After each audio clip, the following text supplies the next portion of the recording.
Okay, so you know how sometimes you stumble across information that just kind of makes you tilt your head and go, oh, wait, what? Yeah, I know exactly what you mean.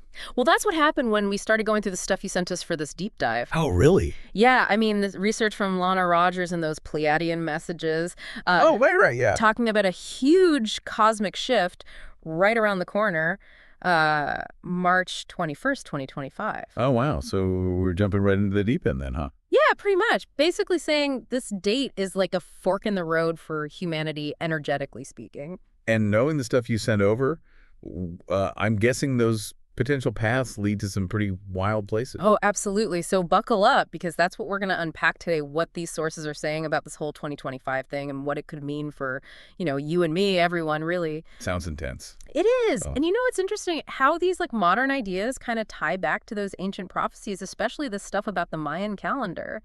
You know what I always found fascinating about this is how these sources kind of blend together different ways of understanding this. Yeah, totally. It's like Yeah. they're saying the Mayan calendar didn't end in 2012, like a lot of people thought back then. Mm-hmm. Instead, it's pointing towards this later date, 2025, as a culmination of these long cycles. Okay, so not the end, but more like a A turning point, a peak, a shift, something like that. Right, right. And the Pleiadians are backing this up with their messages about big changes in the planet's energy. Exactly. It's all kind of woven together. Okay, so help me connect the dots here. How do they explain that link? Between the Mayan calendar's long view of time and what the Pleiadians are saying about these energy shifts and our ability to shape reality. Well, they seem to agree on one big thing. Both the Mayans with their cyclical view of time and the Pleiadians with their messages, they both talk about these recurring waves of energy that affect how humanity evolves. Okay. So the Mayans, with their whole understanding of the stars and planets, they were mapping out these patterns and saw this time around March 2025 as super important. Exactly. And the sources present the Pleiadians as like cosmic guides almost. Yeah. Keeping us humans in the loop about these energetic tides. So like the Mayans were the ancient astronomers tracking the cosmic weather patterns, and the Pleiadians are sending us the forecast. That's a good way to put it. I try.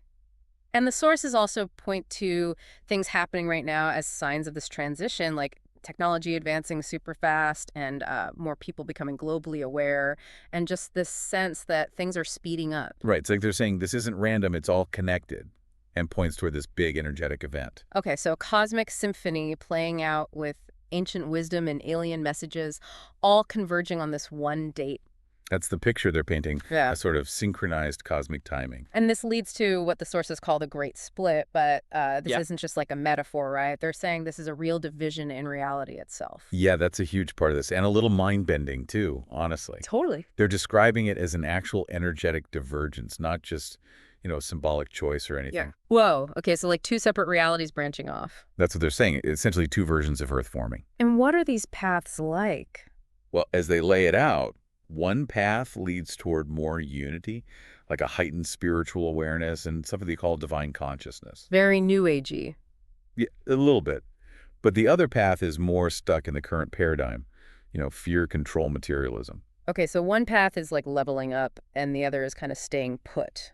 Yeah, something like that. So if this is like a real split in reality, how would we actually experience that? What would life be like on one path versus the other? It's almost like tuning into different radio frequencies, Oh, okay, I getcha. So the sources are saying that people who are vibing at a higher level, aligning with that higher consciousness, Mm-hmm. they might feel more clarity, have more intuitive insights, feel more connected to everything around them. Okay, it makes sense. But then on the flip side, those who are hanging on to lower vibrations through fear, negativity, all that stuff, their reality might get more chaotic and challenging, even like fragmented.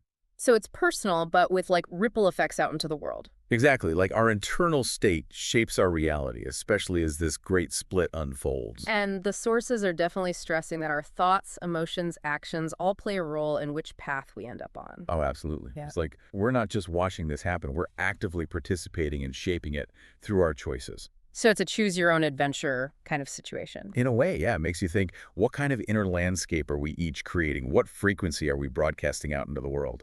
Now let's talk about Kali Yuga. For those who aren't familiar with that term, what is it? And how does this whole March 2025 shift tie into its end? Okay, so in Hindu cosmology, Kali Yuga is like the final stage in this cycle of 4 ages. And it's not a pretty picture. It's associated with darkness, ignorance, spiritual decline, basically things going downhill. Ah, the good old end times. Pretty much. And the sources are saying this era has been all about materialism and Mm. losing touch with our spiritual essence. Okay, makes sense why things feel kind of messed up right now. Right, but here's the thing. Ancient prophecies talk about the end of Kali Yuga too.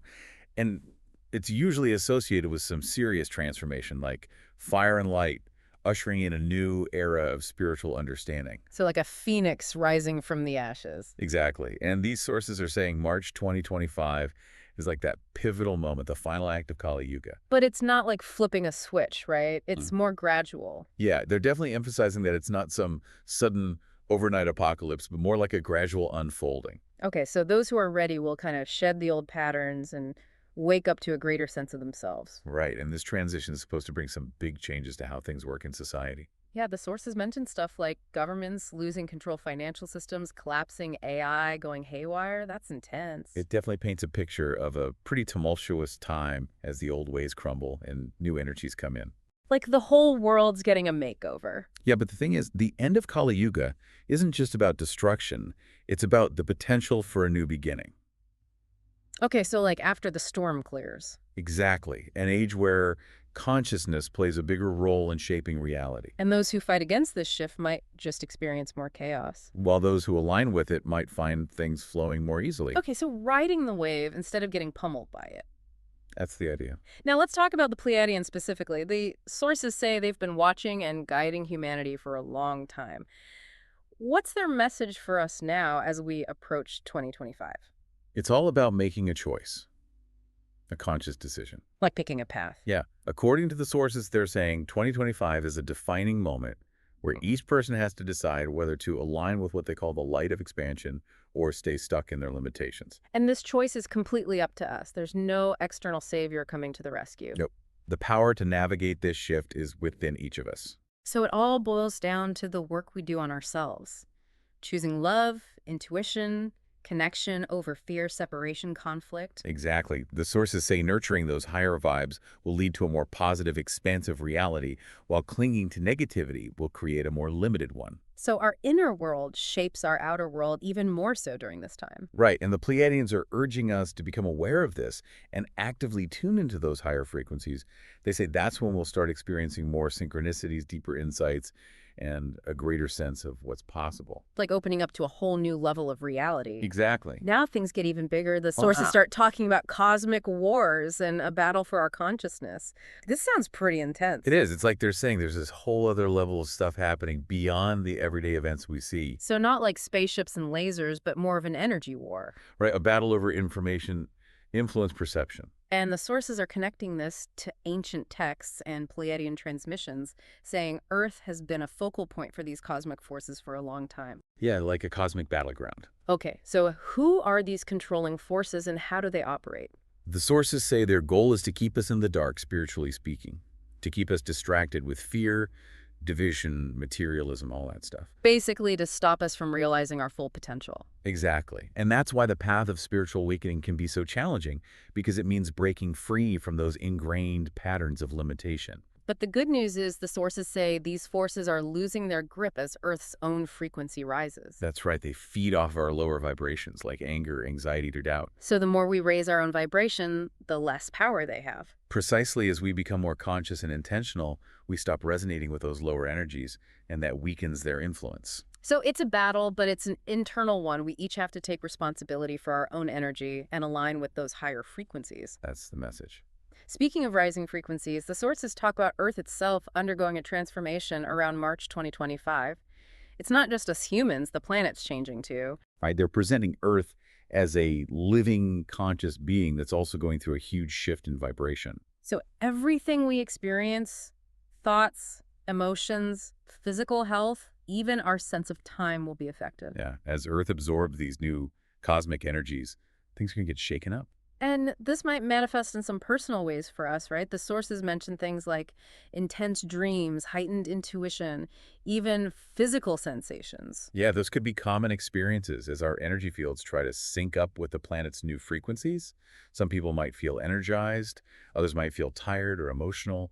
It's all part of the adjustment. So we need to be gentle with ourselves and trust the process. Exactly. And on a bigger scale, this planetary shift is supposed to break down those old rigid systems and help new, more heart-centered ways of living emerge. Okay, so individual and a collective transformation happening at the same time. That's the idea. This leads us to the idea of the fifth dimensional human. What does that even mean? It's basically humanity evolving beyond those limitations of fear and separation and tapping into our multidimensional nature. Okay, so no longer bound by the physical world.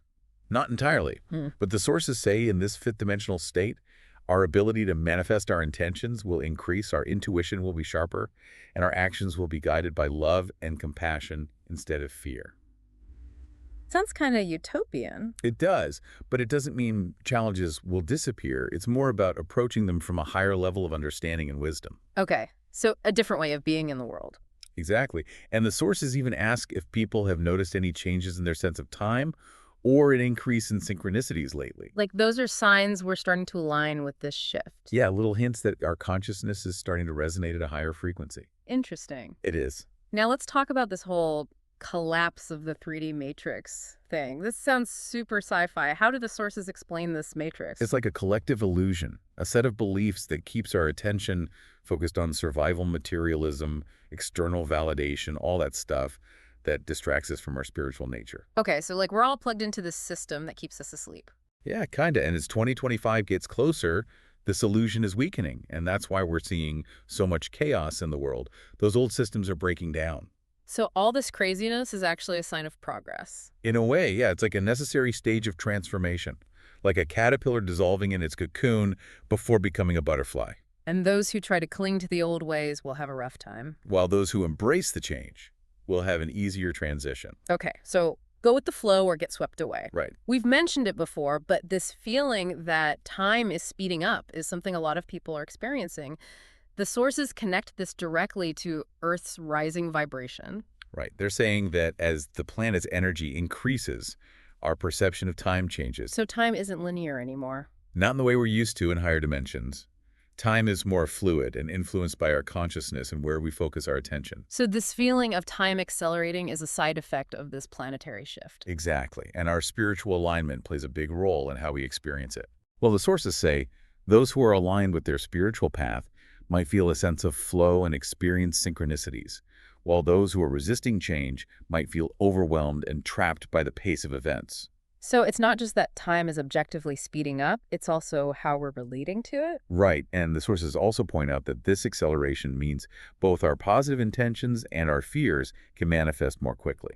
Oh, wow. So it's even more important to be mindful of our thoughts and emotions. Absolutely. Now, the sources bring in these concepts of star seeds and light workers. Who are these folks and what are they doing here? Okay, so starseeds are described as souls who've had experiences in other star systems, often higher dimensional ones, and they've come to Earth at this time to help us wake up. Like cosmic volunteers. Yeah, something like that. And light workers are people with a deep inner calling to serve and help others awaken to their own power. So they might be star seeds or they might not, but they're all here to help with this shift. Exactly. And as the energy intensifies, their roles become even more important. Like spiritual first responders. They're here to guide and support us through this transition. And the sources even encourage listeners to pay attention to any strong sense of purpose they feel. It could be a sign that you're a light worker waking up to your mission. That's pretty cool. It is. Now, the return of Christ consciousness is mentioned, but the sources are clear. This isn't about religion. What does it mean in this context? It's not about worshiping a specific figure. It's about recognizing the potential for divine love, wisdom, and unity within every human being. So like tapping into our inherent divinity. Exactly. It's the blueprint for higher consciousness, where separation disappears and we recognize our connection to everything. And March 2025 is a key time for this awakening. Yeah, because Earth energy fields will be aligned with those higher frequencies, making it easier for us to access this state of being. So it's like a cosmic opportunity to embody those Christ-like qualities. Right, to become living examples of compassion, understanding, wisdom. And this ties back to that idea of transcending the great split, right? Exactly. By embodying Christ consciousness, we move beyond separation and division. Wow, this is getting pretty deep. It is. The sources even talk about a potential physical transformation, a shift from carbon-based to crystalline DNA. What's that all about? It's a theory that's been floating around in spiritual circles. Basically, the idea is that these cosmic energies could activate a change in our DNA, making it more receptive to higher frequencies of light and information. So like an upgrade to our physical hardware. Yeah, and this could potentially enhance our intuition healing abilities, maybe even our lifespan. So we're not just evolving spiritually, we're evolving physically too. That's the idea. Now Earth has its own energetic structure, right?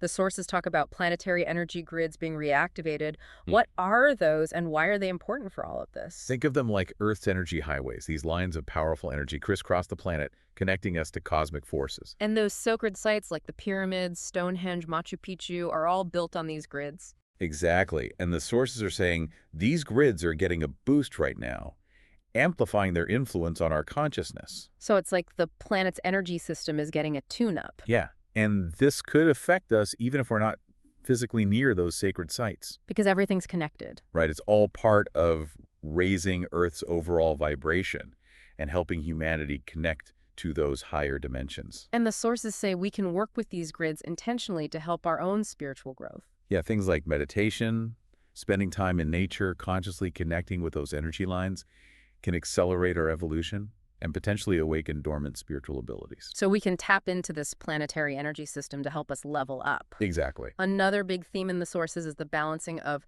divine, feminine, and masculine energies. How have they been out of whack, and what does this rebalancing look like? They're saying there's been an overemphasis on those traditionally masculine qualities, like control, competition, materialism. At the expense of the feminine qualities. Right, things like intuition, emotions, spiritual wisdom. So like a pendulum swing too far in one direction. Exactly. And now the divine feminine is rising within all of us, regardless of gender, bringing in more creativity, compassion, inner knowing. Okay, so it's not about men versus women. It's about balancing those energies within each of us. Right. And this rebalancing is supposed to lead to a more harmonious way of living. And this is playing out in relationships and society as a whole. Absolutely. The sources say it's leading to more equal partnerships, conscious communities, and a dismantling of those old power structures. So like a shift from hierarchy to collaboration. Yeah, and it's also connected to a deeper reverence for the earth and a desire to heal the planet. This all makes sense when you think about the state of the world right now. It does. Now let's talk about artificial intelligence. This is a hot topic, and it brings up some interesting questions in the context of this spiritual transformation. What are the sources saying about AI? They're cautious. They're saying AI could potentially disconnect us from our human experience, especially if we go too far with this whole merging consciousness with technology thing. So like becoming too reliant on machines. Right, potentially losing touch with our own intuition and free will. Okay, so the Pleiadians are urging us to be mindful about how we engage with AI to make sure it's serving us, not controlling us. Exactly. But they're not saying AI is inherently bad. Yeah. It's all about how we use it. So if we approach it consciously, it could actually support our evolution. That's the idea. Okay, so mindful tech use is key. Definitely. Finally, the sources mentioned the Galactic Federation. This sounds straight out of Star Trek. Who are they and what are they doing here? They're described as a group of higher dimensional civilizations like the Pleiadians, Arcturians, Sirians, all working together to support humanity's evolution. So like a cosmic UN. Kind of, but they operate on a non-interference policy respecting our free will.